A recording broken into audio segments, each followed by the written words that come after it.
Hello friends, welcome to our channel Maths Wala Suraj Mato. Today we have brought the second lecture of units and measurement. In the last lecture, we had studied about its introduction part and types of fundamental quantity and derived quantity and types of units. And today we are going to study about system of unit. In system of unit, first we will study CGS system. Then what is CGS system? The system in which centigram, centimeter, gram and second are the unit of length, mass and time respectively then the system is called as CGS system. मतलब जिसमें length, मास और time का जो unit है उस ग्राम, centimetre, ग्राम और second में हम लोग मेजर करते हैं तो उसको हम लोग CGS सिस्टम बोलते हैं। Then the next system of unit is FPS system. What is FPS system? Foot, pound and second are units of length, mass and time respectively. मतलब हम लोग जिसमें लेंथ को फुट में और मास को पाउंड में और टाइम को सेकंड में मेजर करते हैं तो उसको हम लोग FPS सिस्टम बोलते हैं। ये ज़्यादातर England, UK side, America side इस तरफ ये FPS सिस्टम ज़्यादा यूज होता है। The next system is MKS system. Then question arises what is MKS system? तो MKS system in which metre, kilogram and second are unit of length, mass and time respectively. मतलब जिसमें length को हम लोग metre में, मास को kilogram में और टाइम को सेकंड में मेजर करते हैं तो उसे हम लोग MKS सिस्टम बोलते हैं। ये ज़्यादातर इंडिया में ज़्यादा यूज किया जाता है। Next system is SI unit. Its full form is system of international unit. It is accepted in all over the world. Metre, kilogram and second are units of length, mass and time. तो ऐसा unit वो unit है जो हम लोग अभी मतलब today world में हम लोग ज़्यादा यूज करते हैं। ये इसको पूरा वर्ल्ड में एक्सेप्ट किया गया है। इसके अलावा जो FPS है, MKS है, तो ये सब कुछ कंट्री में ही एक्सेप्टेड है, हर कंट्री में एक्सेप्टेड नहीं। लेकिन ऐसा यूनिट जो है इसको इंटरनेशनली प्रूवन किया गया है और ये पूरे वर्ल्ड में एक्सेप्ट किया जाता है। और इसमें जो लेंथ का यूनिट होता है वो होता है मीटर, मास का किलोग्राम और टाइम का second. So we have studied in a first lecture that what is fundamental quantity. So fundamental quantity is quantity which is not derived from any other quantity. So many of you have make a question came in mind that total how many fundamental quantity are there. So answer is here. There are 7 fundamental quantity in which the first we will study that is mass. The unit of mass is kilogram and its symbol is kg. The second fundamental quantity is length. Unit of length is meter and its symbol is m. After that, third fundamental quantity is time. Unit of time is second and its symbol is small s. That the fourth fundamental quantity is temperature and unit of temperature is Kelvin and its symbol is K.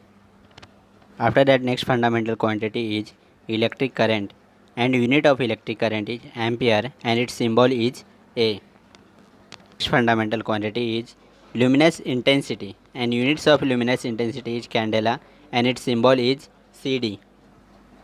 After that, the next quantity is amount of substance. Its unit is mole and its symbol is MOL. Now we will study about dimension. So dimension of physical quantity. Then what is dimension of physical quantity? तो पहले हम लोग इसका definition देखते हैं फिर अच्छे समझेंगे। Its definition is it is the power to which basic unit of mass, length, time etc. मतलब जितने भी फंडामेंटल क्वांटिटी है are raise to in order to obtain its unit. मतलब जो फंडामेंटल क्वांटिटी होते हैं ना उसके जो यूनिट होते हैं जैसे मास, लेंथ, टाइम, उसको हम लोग कुछ तो पावर में रेज करते हैं जिससे हम लोग को यूनिट मिलता है, उसी को हम लोग डायमेंशन बोलते हैं। अभी हम लोग क्वेश्चन करेंगे तो आपको और अच्छे से समझेगा। मैं आपको बताता हूँ। तो जैसा पहला मैं एग्जाम्पल लेता हूँ, यहाँ पे ओ मैं ले रहा हूँ डेंसिटी का। तो डेंसिटी का डायमेंशन हम लोग कैसे निकालेंगे? तो डेंसिटी का फॉर्मूला क्या होता है? तो हम लोगों ने बेसिक पढ़ा है 8, 9, 10 में कि डेंसिटी का फॉर्मूला होता है मास अपॉन वॉल्यूम। अभी मास, तो मास को हम लोग किस में लिखते हैं? केजी में। वॉल्यूम तो एल क्यूब, मतलब इसका जो मीटर क्यूब हो जाएगा लेंथ। तो इसका अगर हम लोग को डायमेंशन निकला रहेगा ना तो हम लोग ऐसे लिखेंगे, पहले तो ऐसा, फिर एम एल टी। तो मास कितना है? केजी ऊपर एक 1 है तो 1। अभी लेंथ कितना है? लेंथ का पावर जो मीटर का पावर है यहाँ पे वो 3 है, लेकिन क्या है नीचे है। तो लॉ ऑफ इंडाइसिस के हिसाब से अगर ये ऊपर जाएगा तो क्या हो जाएगा? m⁻⁻3। तो इसलिए यहाँ पे आ जाएगा l⁻⁻3। और टाइम का तो कुछ है ही नहीं, तो कुछ नहीं है क्योंकि टाइम यहाँ पे सेकेंड है ही नहीं, तो हम लोग टाइम को लिखेंगे 0। तो ये उसका डायमेंशन हो जाएगा। समझा आपको? जो मैंने एग्जांपल लिया था वो समझा। अभी जो नेक्स्ट इसमें टॉपिक आता है वो आता है डायमेंशन फार्मूला। तो इसका अगर हम लोग डेफिनेशन देखेंगे तो ये कुछ ऐसा है। It is an expression to which basic unit of mass, length, time etcetera are enter into derive unit of some power.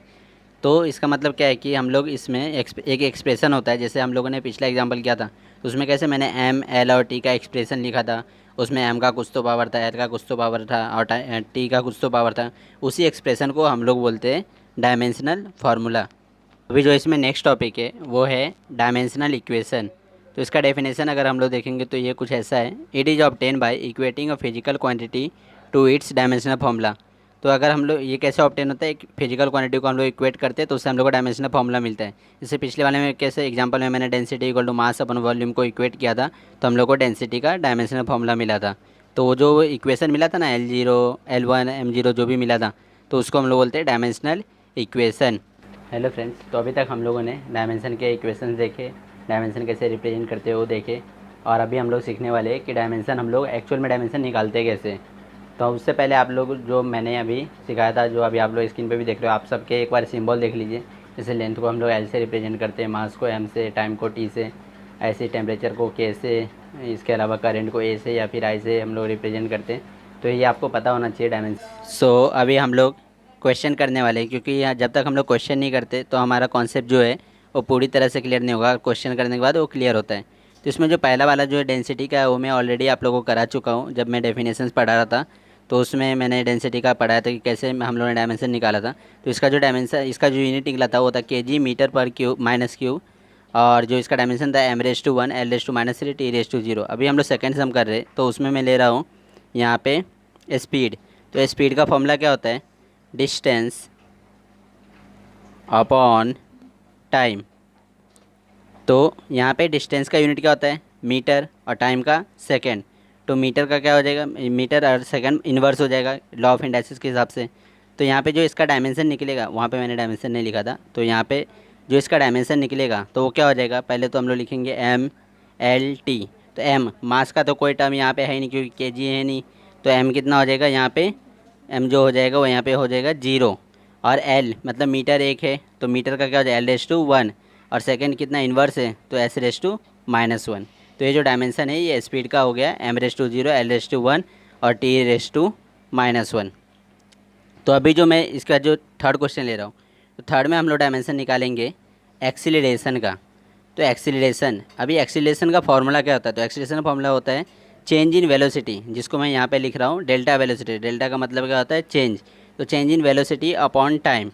तो वेलोसिटी और स्पीड सेम ही होता है, आप लोगों को पता होगा। तो यहाँ पे वेलोसिटी का यूनिट क्या हो जाएगा, मीटर पर सेकेंड, और टाइम का भी क्या हो जाएगा, सेकेंड। तो क्या हो जाएगा, मीटर पर सेकेंड स्क्वायर। और यहाँ पे लॉ ऑफ इंडाइसिस के हिसाब से देखेंगे तो मीटर और सेकेंड⁻⁻²। तो यहाँ पे जो इसका डायमेंशन हो जाएगा, इसका डायमेंशन होगा, हम लोग लिखेंगे पहला एम एल टी, क्योंकि यहाँ पे मास का कोई टर्म नहीं है, केजी नहीं, तो एम क्या हो जाएगा 0, एल मीटर है तो एल हो जाएगा 1, और टाइम कितना हो जाएगा, सेकंड पे -2 है तो t⁻⁻²। तो m0 l1 t⁻⁻² डायमेंशन हो जाएगा एक्सीलरेशन का। अभी मैं चौथा क्वेश्चन ले रहा हूँ। तो चौथा में हम लोग देखते हैं, चौथा में ले रहा हूँ यहाँ पे फोर्स। तो फोर्स, अभी फोर्स का फॉर्मूला क्या होता है, तो मास इंटू एक्सीलरेशन। मास का क्या होता है केजी, और एक्सीलरेशन का तो अभी हम लोगों ने निकाला क्या है, मीटर पर सेकेंड स्क्वायर। मीटर पर सेकेंड स्क्वायर, और इसको और हम लोग लिखेंगे तो क्या है, केजी मीटर s⁻⁻²। कैसे, लॉ ऑफ इंडाइसिस के हिसाब से। तो यहाँ पे डायमेंशन इसका क्या हो जाएगा, पहले तो हम लोग लिखेंगे एम एल टी। मास का यहाँ पे टर्म इन्वॉल्व है केजी, तो एम क्या हो जाएगा 1, मीटर यहाँ पे है, एल का इन्वॉल्व तो l1 और t⁻²। तो यहाँ पे m1 l1 t⁻² डायमेंशन हो जाएगा फोर्स का। अभी हम लोग, आई होप आपको मज़ा आ रहा है। अभी हम लोग जो नेक्स्ट क्वेश्चन करने वाले हैं डायमेंशन के, वो मैं करने वाले हम लोग वो मोमेंटम। तो मोमेंटम, अभी मोमेंटम को हम लोग पी से रिप्रेजेंट करते हैं, और जो मोमेंटम का फॉर्मूला होता है वो होता है मास इंटू वेलोसिटी mv। तो मास का क्या हो जाता है यूनिट केजी, और वेलोसिटी का मीटर पर सेकेंड। तो यहाँ पे जो इसका डायमेंशन होगा वो डायमेंशन क्या हो जाएगा, यहाँ पे पहले तो हम लोग लिखेंगे एम एल टी, और केजी का जो टर्म है वो m⁻⁴ है, लेंथ कितना है मीटर, और सेकेंड ऊपर जाएगा तो क्या आ जाएगा जैसे केजी मीटर s⁻⁻⁻1। तो टाइम क्या हो जाएगा -1। तो डायमेंशन क्या हो जाएगा m⁻⁴ l⁻⁴ T⁻⁻1। अभी नेक्स्ट हम लोग देखेंगे, तो वो मैं यहाँ पे ले रहा हूँ वर्क। अभी वर्क का फॉर्मूला क्या होता है, वर्क या फिर एनर्जी। एनर्जी और वर्क दोनों सेम ही होते हैं। अगर हम लोग वर्क एनर्जी प्रिंसिपल पढ़ेंगे जब आगे वर्क के लेसन में, तो आपको अच्छे से समझेगा। Work equal to change in energy होता है। तो वर्क का जो फॉर्मूला होता है वो होता है फोर्स इंटू डिस्प्लेसमेंट। तो फोर्स का क्या होता है, mass into acceleration into displacement. तो मास क्या आ जाएगा केजी, और एक्सीलरेशन हम लोग निकाले थे, क्या वो क्या होता है मीटर पर सेकेंड स्क्वायर, और डिस्प्लेसमेंट होता है मीटर। तो यहाँ पे क्या हो जाएगा KG into metre square into S⁻²। तो इसका अगर हम लोग डायमेंशन लिखेंगे तो डायमेंशन क्या हो जाएगा यहाँ पे MLT। तो M यहाँ पे क्योंकि केजी है तो M क्या हो जाएगा 1, और मीटर स्क्वायर है तो L कितना हो जाएगा यहाँ पे 2, और टाइम क्या हो जाएगा -2, जो कि सेकेंड -2 है। तो आई होप आपको वर्क और एनर्जी का डायमेंशन समझा। अभी मैं जो नेक्स्ट ले रहा हूँ वो मैं ले रहा हूँ यहाँ पे चार्ज। तो अभी ये चार्ज क्या होता है, तो चार्ज का जो फॉर्मूला होता है Q = I × T। तो आई का जो यूनिट होता है, आई का यूनिट होता है यहाँ पे एम्पियर, और टाइम का सेकेंड। तो अगर हम लोग इसका डायमेंशन लिखेंगे तो क्या लिखेंगे हम लोग डायमेंशन में MLT, और क्योंकि आई का भी टर्म है तो ए की जगह आप लोग आई भी लिख सकते हो। तो अगर हम लोग यहाँ पे लिखेंगे तो मास का तो कोई टर्म है ही नहीं यहाँ पे, तो एम क्या हो जाएगा 0, लेंथ का भी कोई टर्म नहीं है तो एल बी क्या हो जाएगा 0, टाइम का एस है तो क्या हो जाएगा 1, और A⁻1। इसे में इसका डायमेंशन एक तरह से और हो सकता है M0 L0 T1 और I1। आई और ए हम लोग दोनों में से कुछ भी लिखेंगे, दोनों राइट है। अभी जो 8 क्वेश्चन ले रहे हैं मैं, तो 8 क्वेश्चन में जो मैं ले रहा हूँ वो 8 में हम लोग ले रहे हैं यहाँ पे प्रेशर। तो प्रेशर का फॉर्मूला क्या होता है, प्रेशर का जो फॉर्मूला होता है वो होता है फोर्स अपॉन एरिया। तो फोर्स का क्या हो जाएगा mass into acceleration upon area. तो मास का क्या होता है केजी, और एक्सीलरेशन का यूनिट मीटर पर सेकेंड स्क्वायर, और एरिया का मीटर स्क्वायर। तो मीटर स्क्वायर और मीटर में से एक एम कैंसिल हो जाएगा, तो बचेगा क्या केजी, और ये एम ऊपर गया तो M⁻⁻1 और S⁻⁻1। और इसका अगर हम लोग डायमेंशन लिखेंगे तो डायमेंशन क्या हो जाएगा यहाँ पे MLT। तो केजी है तो केजी एम क्या हो जाएगा 1, एल हो जाएगा -1, और टाइम क्या हो जाएगा यहाँ पे -2। तो ये डायमेंशन हो गया प्रेशर का। तो आई होप आपको प्रेशर का जो डायमेंशन है M1 L⁻1 T⁻2 वो समझा। आई होप आपको सब समझ में आ रहा है जो भी हम लोग डायमेंशन ले रहे हैं। अभी जो मैं नेक्स्ट ले रहा हूँ 9th में, वो मैं यहाँ पे लेता हूँ पावर। अभी पावर का जो फॉर्मूला होता है वो पावर का P = वर्क अपॉन टाइम। तो वर्क का जो फॉर्मूला होता है वो क्या होता है force into displacement upon time. तो जो यहाँ पे फोर्स का क्या हो जाएगा मास इंटू एक्सीलरेशन और इंटू डिस्प्लेसमेंट अपॉन टाइम। तो मास का अभी हम लोग यूनिट लिखेंगे तो क्या हो जाएगा केजी, एक्सीलरेशन हो जाएगा मीटर पर सेकेंड स्क्वायर, और डिस्प्लेसमेंट हो जाएगा मीटर, और टाइम क्या हो जाएगा यहाँ पे सेकेंड। तो अगर हम लोग इसको अच्छे से लिखेंगे तो क्या हो जाएगा kg metre into metre, metre square, और second square into second, second cube, और ऊपर आएगा तो S⁻⁻3। तो अगर अभी हम लोग इसका डायमेंशन लिखेंगे तो इसका डायमेंशन क्या हो जाएगा, या फिर आपको अलग अलग बुक्स में मिलेंगे कि हम लोग को डायमेंशन पहले निकालते हैं और यूनिट बाद में। लेकिन मेरा जो मतलब बचपन से तरीका है, जब से मैं मतलब पढ़ रहा हूँ, कि मतलब मैं यूनिट पहले लिखता हूँ बाद में डायमेंशन, तो आसान हो जाता है। तो डायमेंशन क्या हो जाएगा MLT हम लोग लिखे M⁻1 और L⁻2 क्या हो जाएगा 2 और T⁻−3। तो ये जो हमारा डायमेंशन था वो पावर का डायमेंशन हो जाएगा। अभी जो हम लोग नेक्स्ट ले रहे हैं, तो नेक्स्ट मैं यहाँ पे लेता हूँ मोमेंट ऑफ इनर्शिया। अभी मोमेंट ऑफ इनर्शिया ये टॉपिक है आप लोग रोटेशनल मोशन में पढ़ते हैं, लेकिन हम लोग पढ़ेंगे बाद में। लेकिन अभी हम लोग सिर्फ डायमेंशन, तो इसका जो फॉर्मूला होता है वो होता है MR²। तो मास का यूनिट हो जाएगा केजी, और रेडियस का हो जाएगा मीटर। तो मीटर स्क्वायर हो जाएगा यहाँ पे केजी मीटर स्क्वायर। और अगर हम लोग इसका डायमेंशन लिखेंगे तो डायमेंशन में हम लोग क्या लिखेंगे यहाँ पे, डायमेंशन में हम लोग लिखेंगे MLT। तो मास क्या केजी है तो M⁻1, लेंथ मीटर है तो T L⁻2, और टी टाइम का तो टर्म ही नहीं है तो टी क्या हो जाएगा 0। तो आई होप आपको मोमेंट ऑफ इनर्शिया का डायमेंशन समझा। अभी हम लोग 11th में जो ले रहे हैं, तो 11th क्वेश्चन में मैं यहाँ पे लेता हूँ ग्रेविटेशनल कांस्टेंट G। तो उसके लिए हम लोग को ग्रेविटेशनल फोर्स का फॉर्मूला आना चाहिए। आप लोगों ने 10th में पढ़ा होगा या फिर 11th-12th में भी पढ़ोगे। तो वो जो फॉर्मूला होता है F = G m1 m2 और अपॉन R², जिसमें m1 और m2 मास है और R जो है वो डिस्टेंस है दो पार्टिकल का। तो जी यहाँ पे क्या हो जाएगा F into R square upon m1 into m2। तो अगर हम लोग सबका यहाँ पे लिखेंगे तो फोर्स क्या हो जाएगा मास इंटू एक्सीलरेशन, और आर तो क्या हो जाएगा आर स्क्वायर, और m1 इंटू m2। तो मास का जो हम लोग लिखेंगे वो क्या होगा kg, एक्सीलरेशन हो जाएगा मीटर पर सेकेंड स्क्वायर, और ये आर क्या हो जाएगा डिस्टेंस, तो डिस्टेंस का क्या हो जाएगा मीटर, यहाँ पे क्या हो जाएगा मीटर स्क्वायर। और जो मास का हम लोग लिखेंगे क्या लिखेंगे हम लोग kg इंटू kg। तो दोनों kg में से एक kg क्या हो जाएगा कैंसिल हो जाएगा, तो बचेगा क्या मीटर क्यूब और s⁻² और kg⁻⁻1। तो इसका डायमेंशन क्या हो जाएगा, इसका जो डायमेंशन यहाँ पे हो जाएगा LMLT। तो मास का जो टर्म है वो माइनस में है, तो क्या हो जाएगा kg⁻⁻1। लेंथ का टर्म क्यूब में है तो L3 और T-2। तो ये हमारा जो डायमेंशन था ये ग्रेविटेशनल कांस्टेंट का।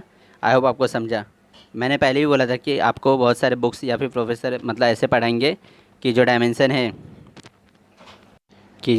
है वो याद कर लो। लेकिन अगर आपने देखा मैंने इतने सारे क्वेश्चंस किए, अगर हम लोग को फॉर्मूले याद है तो डायमेंशन याद रखने की कोई ज़रूरत नहीं है। और सेम अगर बहुत सारे मतलब ऐसे पढ़ाते हैं कि पहले हम लोग डायमेंशन निकालेंगे फिर यूनिट निकालेंगे, लेकिन वो थोड़ा मुश्किल हो जाता है। अगर हम लोग पहले यूनिट लिख लेते हैं फार्मूला के हिसाब से तो हमारे लिए डायमेंशन निकालना आसान हो जाता है। बाकी आपके ऊपर है, आप जो भी मेथड फॉलो करना चाहिए जिसमें आप कंफर्टेबल हो वो आप कर सकते हैं।